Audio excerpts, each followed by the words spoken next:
Hello. எல்லாம் வருது ஆனால் ஏன்? ஹலோ. எல்லாம் வருது ஆனால் ஏன்?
அப்பா.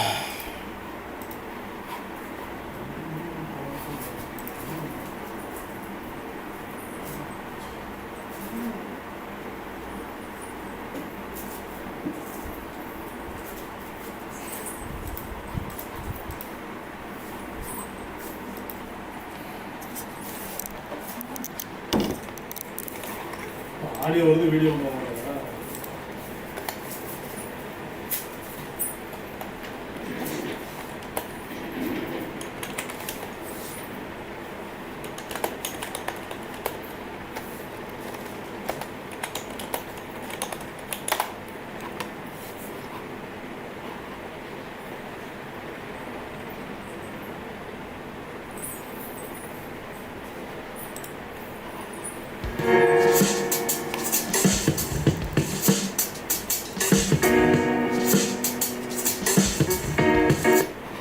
So today I'm going to show you webcam quality with the desktop app and a USB-C cable. And bear in mind, most Sony cameras are compatible with this software, which include the Sony EV10, the A7S III, the Alpha 1, and the F. Modern-day computers have. When it comes to webcams, most modern-day computers have respectable webcam quality. However, if you wish to take your production value up a notch, this will be the solution for you. So to make this simple, all you will need is a Sony camera, the Sony Imaging Edge webcam app,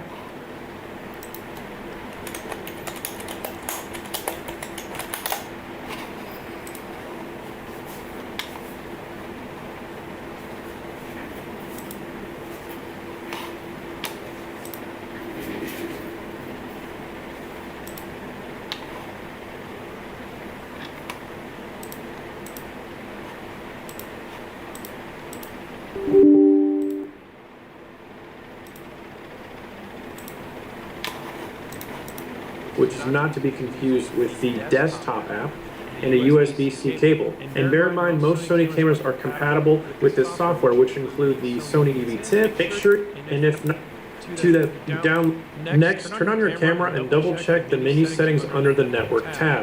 There are 3 important settings to confirm. Control the smartphone should be set to off, PC remote function on, and finally make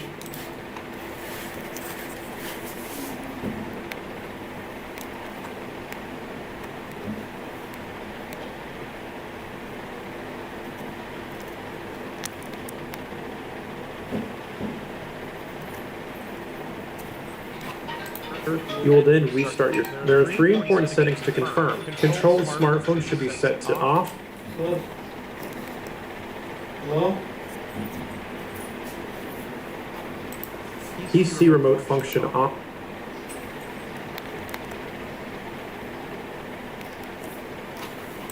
On, and finally make sure PC remote connection method is set to USB.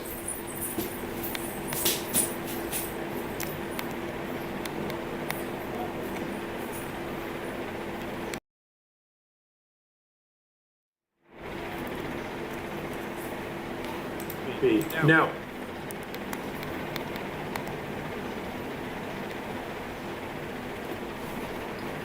use the USB-C cable to connect the camera to the computer. And if everything is above board, you should see PC on the right-hand side of the camera's display.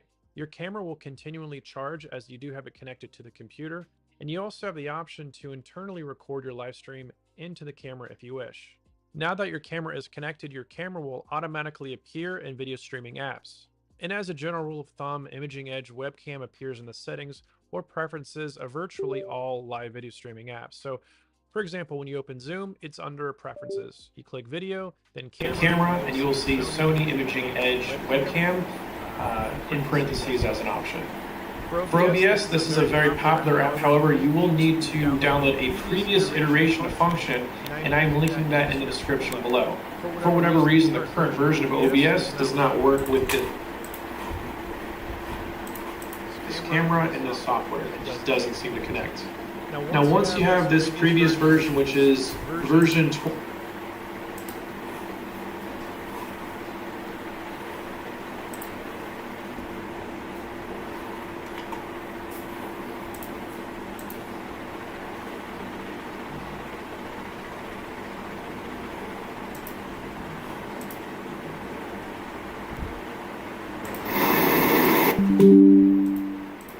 27.2. Then from there you do image ready to rock. You can do what I do, regardless of what method streaming apps, because JIT will broadcast your stream to.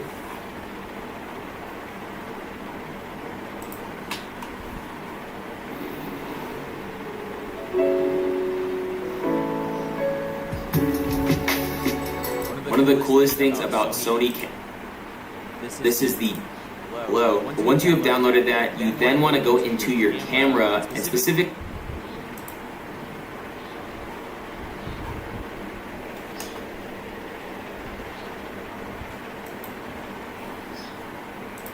the type of Sony that you actually want to probably go onto the website and cover them all. I need to go into menu under network and turn off control with smartphone.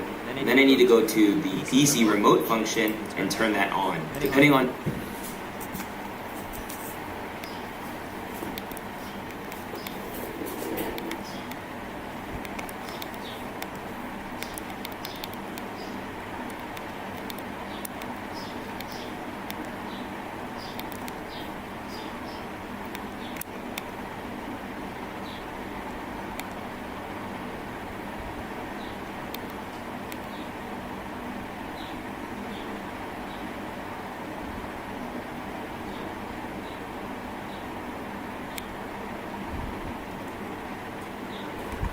on your Sony camera, you definitely want to check out the nuances that you need to do in menu Pro. So I can now, if you did all this and it didn't quite work, maybe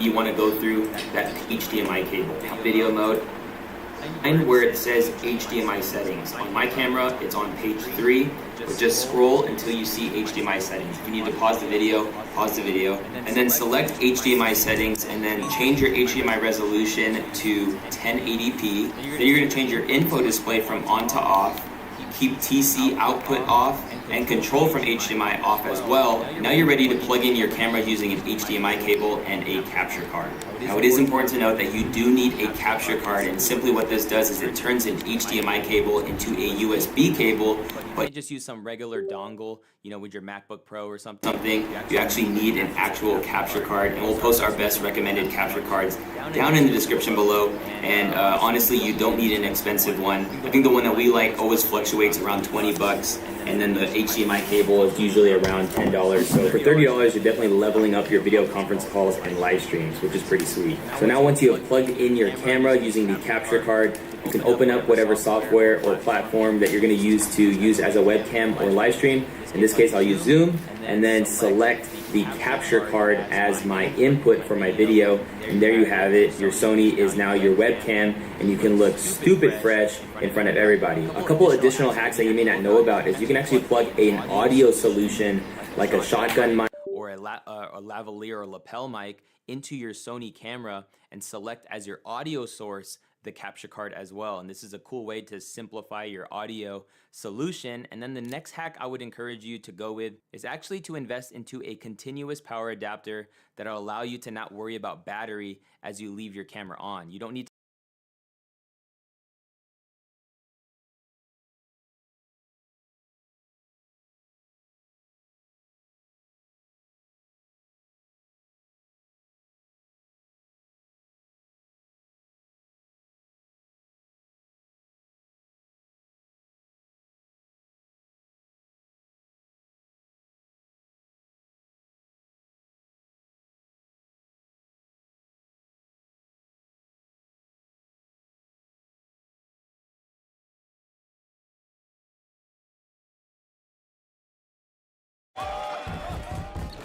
Swati 5 साल पहले जब मेरे घर में party थी, lights लगाने में तुमने मेरी मदद की थी ना? हाँ। ये लो, अच्छे से पार्टी करो। ये तो अल्टीमेट है। अल्टीमेट केयर इंश्योरेंस प्लान है। 5 साल तक क्लेम ना करो तो पहले साल का बेस प्रीमियम अमाउंट वापस मिलता है और आदमी को थोड़ा चिल बना देता है।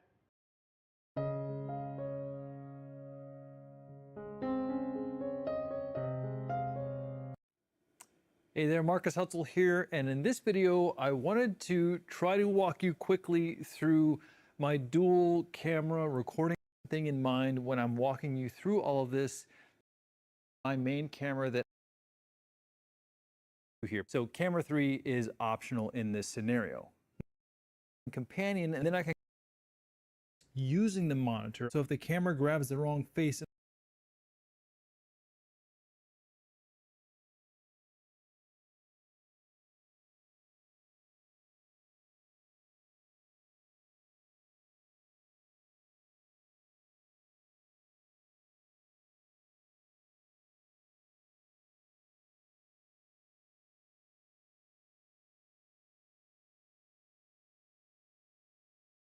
So in today's video, I'm going to go over the first of webcam FX from the camera. It's streaming with multiple, but you're going to see the HDMI. If you don't, it's going to output everything over the HDMI. Then the next step involves, unfortunately, 2 pieces of external equipment. One's going to be basic an HDMI cord, but the other is going to be a capture card. Now, if you're going to just be streaming with using Blackmagic's A10 Mini. Now, if you get an A10 Mini, not only does it work as a capture card, it'll hook up directly to your computer, but it also lets you switch between 4 different cameras or 8 different cameras if you get the more advanced model. Now, if you're going to be switching with that many cameras, you're probably going to want higher resolution than 720p. The A10 Mini does output 1080. I think that is going to be one of the limiting factors of the A10 Mini is if you're going to need a switcher that's relatively affordable, the A10 Mini is really all there is. There isn't anything doing 4K, but at the same time, if you're going to YouTube, you're going to Facebook, they don't accept 4K streams right now anyways, so I think the only people who are going to be needing this 4K option are going to be on the higher end of production. So the negatives to going the HDMI route is you are going to need a capture card, which means you're going to need to buy another device. And then you also need to power the camera. I've been powering it through USB-C and it hasn't really been an issue. You can use the battery, of course, but then if you power it through its USB-C, you just don't have to worry about the camera shutting off, especially if your live stream is more than an hour. So these are the 2 ways, pretty simple to live stream from the Sony FX30. I think right now it's one of the best cameras to use for live streaming. Of course, I wouldn't buy it if all you're doing is live streaming. There's probably more affordable options out there. But I think if you're a videographer or you're looking to add an FX30 into your cinema arsenal because you're using a lot of other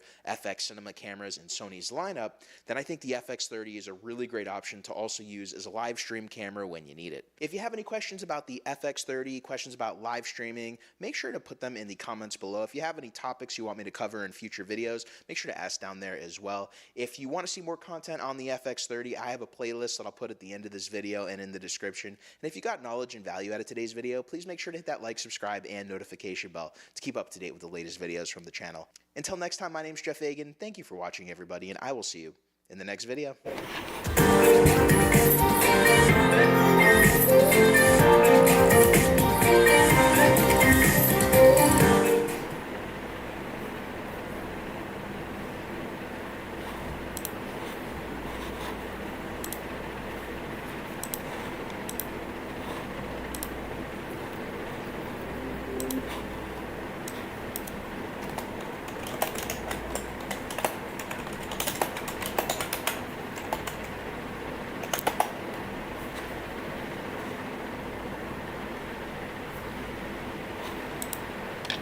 So this is the first test of live streaming directly from the FX30 here.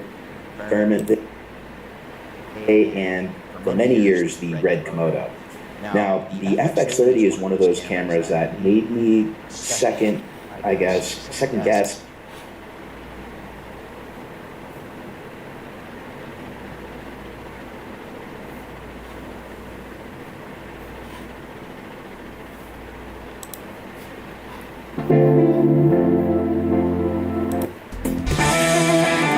Podemos grabar todo lo que hacemos en nuestro computador, también podemos hacer streaming, podemos En postproducción o cuando estemos editando, pues hacemos el micrófono porque está conectado a una consola de seleccionando ese archivo, volverlo más grande, volverlo más pequeño, ¿no? Con la primera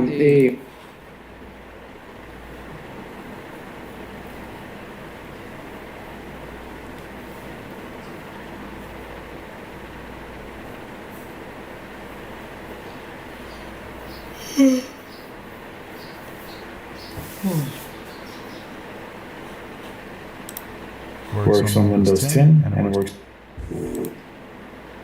have to change, so I'm just going to walk you through those settings. Point 1, FX3 is B, and then in the USB menu we're going to make sure that USB connection mode is set to method.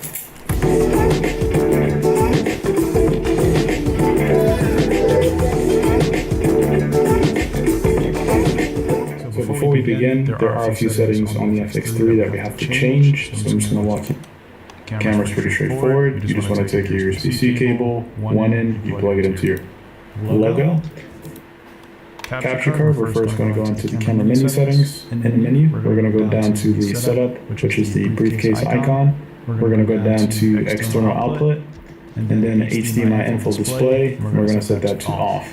If you have it on, when you stream from the Elgato to your computer, it's going to show the info from the camera on your output. So turning that off removes that output from the HDMI feed. Once you have that setting applied, then you just grab your HDMI cable, plug one end into your FX3, the other end into the cam link, and then plug the cam link into your computer. There's no required drivers for it. There is a software that you can download for the cam link, but it's not required. The cam link is pretty much just plug and play. And you just want to make sure you plug it into a 3.0 port. But once you have it connected to your computer, you should have it as an option in the software that you want to use.